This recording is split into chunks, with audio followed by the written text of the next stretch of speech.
본문의 말씀을 가지고 기도가 열쇠입니다. 기도가 열쇠입니다. 라는 제목으로 함께 은혜 나누기로 합니다. 영국의 조지 뮬러라는 사람이 있었습니다.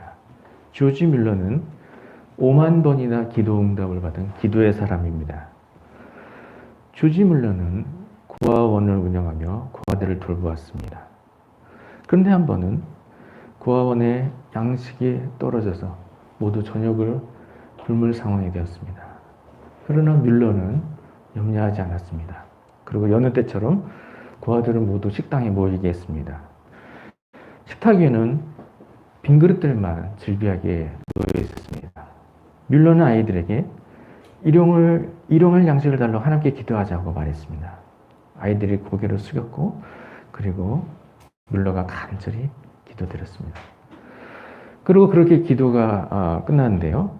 기도가 끝나자 문을 두드리는 소리가 났습니다. 그리고 어떤 낯선 신사가 들어오는데 인부들과 함께 들어오는 것입니다. 그리고 인부들의 손에는 큰 통이 몇 개 들려져 있었습니다. 그 신사가 말했습니다. 뮬러 선생님, 오래전부터 무엇인가 도와드리려고 생각했는데 오늘이야 이것을 가지고 왔습니다. 그 통들 속에는 빵, 야채, 고기 등 음식이 가득했습니다. 뮬러 아이들이 기도했을 때 하나님께서 기도를 들어주셨습니다. 조지 뮬러는 기도가 문제 해결의 열쇠인 것을 알았습니다. 그리고 문제가 생길 때마다 문제를 가지고 하나님께 기도했습니다. 그리고 하나님은 뮬러가 기도할 때마다 기도에 응답해 주셨습니다. 우리에게도 여러 가지 문제가 있는 것을 보게 되는데요. 그러한 문제들을 해결할 수 있는 방법 오직 기도입니다. 사랑하는 성도님들은 나에게 있는 문제들을 오직 기도로 하나님께 맡김으로써 하나님께서 기도에 응답해 주시고 그를 통해서 날마다 평강을 누리며 살아가는 모두가 되시길 주님의 이름으로 축원드립니다. 우리가 계속해서 평강의 삶이라는 제목으로 말씀을 나누고 있는데요. 오늘 말씀을 통해서는 평강의 삶을 누리는 방법으로 기도에 대해서 살피도록 하겠습니다. 우리가 평강의 삶을 누리는 비결은 기도입니다. 우리가 평강의 삶을 누리려고 하지만 내 힘으로는 평강의 삶을 누릴 수가 없죠. 나는 연약하기 때문에, 나는 부족하기 때문에 내 힘으로 평강의 삶을 이룰 수가 없습니다. 그러나 하나님은 전능하십니다. 하나님은 전능하시기 때문에 나에게 평강의 삶을 허락해 주실 수가 있으십니다.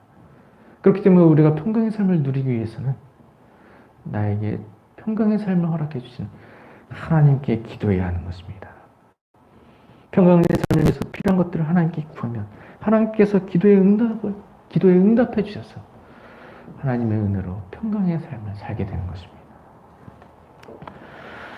오늘 본문 말씀에서는 필요한 것이 있을 때 하나님께 기도하라고 말씀하셨습니다. 오늘 본문 마태복음 7장 7절에 구하라 그리하면 너희에게 주실 것이요 찾으라 그리하면 찾아낼 것이요 문을 두드리라 그리하면 너희에게 열릴 것이니 라고 하셨습니다.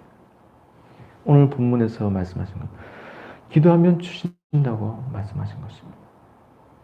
기도하면 주신다는 것을 말씀하실 때 3번이나 비슷한 말씀으로 반복하셔서 기도하면 주신다는 말씀을 강조해 주셨습니다. 구하라 그리하면 너희에게 주실 것이요 찾으라 그리하면 찾아낼 것이요 문을 두드리라 그리하면 너희에게 열릴 것이니 이와 같이 비슷한 뜻으로 3번을 반복하여 말씀하십니다. 하나님께 기도로 구하여 은혜를 얻을 것을 강조하여 말씀하신 것입니다. 우리에게 필요한 일이 있을 때 하나님께 기도해야 합니다. 필요한 일이 있는데도 하나님께 기도하지 않는 것 그것은 하나님 뜻이 아니죠. 필요한 일이 있을 때 하나님께 기도하는 것이 하나님 뜻입니다. 하나님 우리가 하나님께 기도하는 것을 기뻐하시죠. 기도는 하나님과 교제하는 일입니다. 하나님은 우리가 하나님께 기도하는 일 자체, 그 자체를 기뻐하십니다. 또한 기도를 통해서 하나님의 은혜를 알게 되는 것이죠. 우리가 기도하면 하나님이 기도에 응답해 주십니다. 그래서 그러한 기도 생활을 통해서 하나님이 나의 기도에 응답하시는 것을 깨닫게 되고 하나님이 살아계신 것을 깨닫게 되는 것입니다. 그래서 하나님 베푸신 은혜에 감사하며 하나님을 더욱 잘 섬기게 되는 것입니다. 이처럼 기도를 통해서 하나님의 은혜를 알게 되기 때문에 우리가 기도를 통해서 영적으로 더욱 성장하는 하나님 기뻐하시는 뜻입니다. 그리고 하나님은 자녀가 평강을 누리며 살기를 원하십니다. 힘든 일이 있을 때 혼자 고민하기보다는 하나님께 문제를 맡기기를 원하십니다. 그래서 기도를 통해서 하나님께 문제를 맡기고 그리고 하나님께서 그 문제를 해결해 주심으로 평강을 누리며 살기를 원하십니다. 그래서 이처럼 하나님 우리가 평강을 누리며 살기를 원하신대요. 그러나 우리가 기도하지 않을 때 하나님의 은혜를 주신다면 그것이 하나님의 은혜인 줄 모르게 되는 것이죠. 그리고 자칫 교만에 빠질 수가 있는 것입니다. 그래서 하나님은 우리가 기도로 구할 때 은혜를 주시길 기뻐하십니다. 그래서 힘든 문제가 있을 때 기도로 하나님께 구함으로써 그를 통해 은혜를 누리며 살기를 기대하십니다. 이처럼 하나님은 우리가 하나님께 기도하기를 원하십니다. 그래서 오늘 본문에서와 같이 우리에게 기도하라고 말씀하셨습니다. 그것도 기도할 것을 강조하셔서 무려 3번이나 같은 말로 반복해서 말씀하셨습니다. 그래서 우리에게 필요한 것이 있을 때 우리에게 필요한 것을 기도로 하나님께 알아야 하는 것입니다. 오늘 본문에서는 또한 기도하면 기도에 응답하신다고 말씀하셨습니다. 오늘 본문에서 구하라 그리하면 너희에게 주실 것이요 찾으라 그리하면 찾아낼 것이요 문을 두드리라 그리하면 너희에게 열릴 것이니 라고 말씀하셨습니다. 이렇게 말씀하신 것 구하면 주신다고 말씀하신 것이죠. 그래서 우리가 기도할 때 내가 기도한 것 하나님께서 응답해 주신다 이것을 기억해야 하는 것입니다. 오늘 본문에서 바로 그것을 말씀하셨죠. 우리가 기도하는 일에 하나님께서 모두 응답해 주신다는 것을 오늘 본문에서 말씀하신 것입니다. 구하라 그리하면 너에게 주실 것이요 찾으라 그러면 찾아낼 것이요 문을 두드리라 그러면 너희에게 열릴 것이요. 이렇게 우리가 하나님께 기도하면 그 기도하는 바를 하나님께서 응답해 주시겠다고 말씀하신 것입니다. 하나님은 우리가 잘못 구하는 것 외에는 모든 기도에 응답해 주십니다.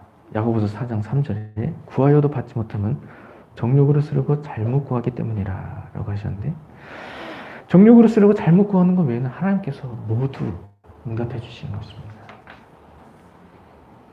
또 우리가 죄 가운데 있으면 기도 응답을 잘 받지 못하게 되죠. 시편 66편 18절에 내가 나의 마음에 죄악을 품었더라면 주께서 듣지 아니하시리라 라고 했습니다. 우리가 죄 가운데 머물러 있을 때 그때는 하나님께서 기도에 응답해 주시지 않습니다. 죄 가운데 있는데 모든 기도에 응답해 주시면 우리가 여전히 죄 가운데 머물러 있게 되기 때문입니다. 그래서 우리가 죄 가운데 있을 때는 기도를 들어주지 않는 거죠. 우리가 죄를 회개할 때 하나님이 기도에 응답해 주십니다. 그래서 야고보서 5장 16절에는 의인의 간구는 역사하는 힘이 큼이니라 라고 하셨습니다. 이와 같이 우리가 정욕을 쓰려고 잘못 구할 때 또는 죄 가운데 기도하는데 그런 경우가 아니라면 하나님 우리가 구하는 모든 기도에 응답해 주십니다.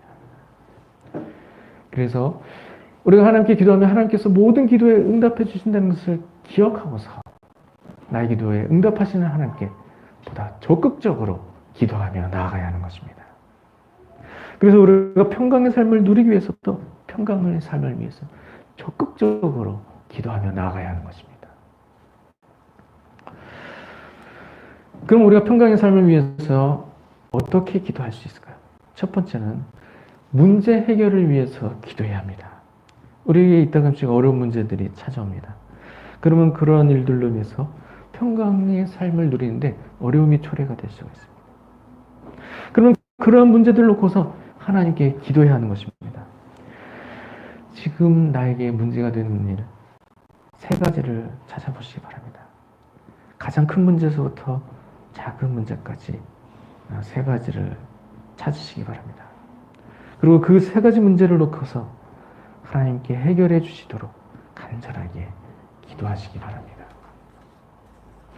세 가지 문제를 놓고 기도할 때 그것이 꼭 세 가지일 필요는 없습니다. 어떤 분은 한두 가지밖에 문제가 없으실 수도 있습니다. 그러면 그 한두 가지 문제로 기도를 하시면 됩니다. 반대로 어떤 분은 그 문제가 세 가지를 넘어서 10가지 정도가 되신 분들도 물론 계실 것입니다. 그런 경우에는 가장 큰 문제 세 가지를 통해서 세 가지 문제에 집중을 하시기 바랍니다. 세 가지 문제를 항상 기억하면서 그 세 가지 문제를 위해서 집중해서 기도하시기 바랍니다.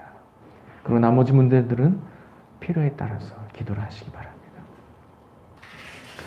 이처럼 평강의 삶에 어려움을 초래하는 문제들, 그 문제를 가지고 집중적으로 기도하며 문제가 하나둘씩 해결해 가면서 그런 문제들이 사라지고 평강의 삶으로 나아가게 되는 것입니다.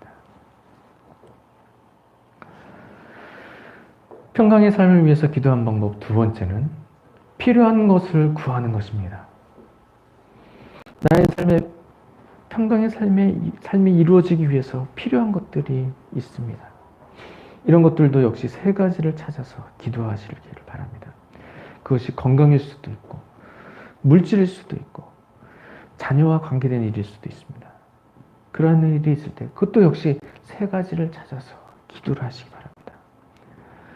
그리고 그런 기도 제목을 항상 기억하면서 하나님께 간절하게 기도하시기 바랍니다. 그러면 그러한 기도의 제목들을 하나님께서 허락하시고 또 그 기도를 들어주십니다. 그리고 그러한 기도가 이루어져 가게 될 때 평강의 삶이 이루어지게 되는 것입니다. 구약시대에 야베스라는 사람이 있었습니다. 야베스가 하나님께 기도를 했는데 하나님께서 야베스의 기도를 들어주셨습니다. 역대상 4장 10절에 야베스가 이스라엘 하나님께 아뢰어 이르되 주께서 내게 복을 주시려거든 나의 지역을 넓히시고 주의 손으로 나를 도우사 나로 환난을 벗어나 내게 근심이 없게 하옵소서 하였더니 하나님께서 그가 구하는 것을 허락하셨더라 라고 했습니다. 야베스가 하나님께 기도를 했는데 야베스가 기도한 것 특별한 것이 아니었습니다. 자신의 유익을 위해 마음의 소원을 그대로 하나님께 아뢰었습니다. 복을 주시기를 구했습니다. 물질적인 문제로 구했습니다. 어려운 일들에서 벗어나서 평안히 살게 되도록 구했습니다. 그럴 때 그런 기도를 하나님께서 들어주셨다는 것입니다. 이러한 기도들도 모두 하나님 뜻에 합당한 기도였다는 것입니다. 우리가 물론 하나님의 나라와 하나님의 영광을 위해서 더 기도해야 합니다. 우리가 매주 주일마다 이렇게 모여서 세계복음화를 위해서 기도를 하는데요. 이런 기도 너무 중요한 기도 제목이죠. 이런 기도 제목 평생 기도해도 모자란 기도 제목입니다. 그래서 우리가 하나님 나라와 또 하나님의 영광을 위해서 더 기도해야 되죠. 그리고 이웃을 위해서도 기도하고 영혼 구원을 위해서도 기도하고 그리고 세계복음을 위해서 기도해야 합니다. 그렇다고 해서 나 자신을 위한 기도는 해서는 안 되는 것이 아니죠. 나 자신을 위해서도 기도를 해야 하는 것입니다. 그런 기도들도 하나님께서 또 뜻하신 기도 제목이고 하나님 뜻에 합당한 기도의 제목은 하나님께서 모두 응답해 주십니다. 그래서 나에게 필요한 일들이 있을 때 그러한 것을 해결해 주실 분이 오직 하나님이신 것을 기억하고서 나에게 필요한 모든 문제를 놓고서 그런 기도 제목을 하나님께 기도해야 하는 것입니다. 사랑하는 성도님들은 평강의 삶을 위해서 하나님께 기도하시기 바랍니다. 문제가 있을 때 그 문제를 놓고선 하나님께 기도하시기 바랍니다. 마음의 소원이 있을 때 그 소원하는 바를 하나님께 기도하시기 바랍니다. 사랑하는 성도님들은 평강의 삶을 위해서 하나님께 기도함으로 말미암아 전능하신 하나님께서 기도에 응답해 주사 날마다 함께 하면서 참된 평강의 삶이 이루어지는 모든 성도님들 되시길 주님의 이름으로 축원드립니다.